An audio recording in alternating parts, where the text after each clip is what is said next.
اللهم انصر إخواننا في غزة المجاهدين، اللهم انصرهم نصرا عزيزا وما النصر إلا من عندك.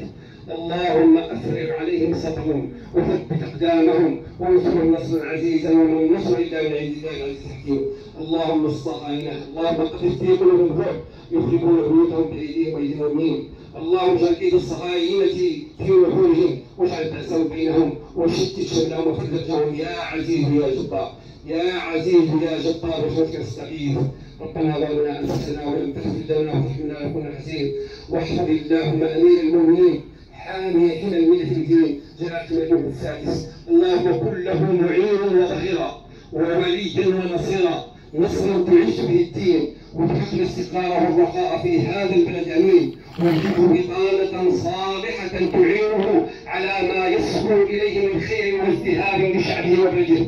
واحفظه اللهم في كل وفي حاله، واقر عينه يعني صاحب السمو الملك الامين جليل مولاي الحسن، واصلح على عينه وشد ازره بشقه مولاي رشيد وبكافه الوسائل الملكيه.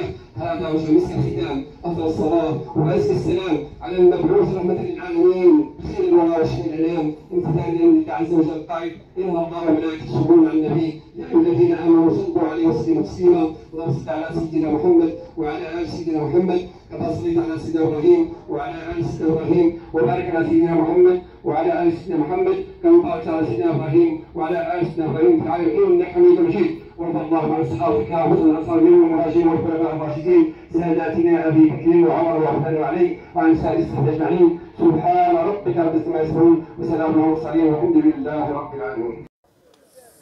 الحمد لله والصلاة والسلام على أشرف المرسلين سيدنا محمد وعلى آله وصحبه أجمعين. نحمد الله سبحانه وتعالى على هذا الجمع المبارك الذي وفقنا الله سبحانه وتعالى في هذا العيد الأضحى، عيد التضحية، نضحي في سبيل الله من أجل نصرة ديننا ومن أجل نصرة وطننا. والله سبحانه وتعالى لا يضيع أجر من أحسن عملا. والله سبحانه وتعالى يبتلينا في هذا، يبتلينا دائما في حياتنا ليختبرنا هل سنخدم وطننا وديننا أم سنغير.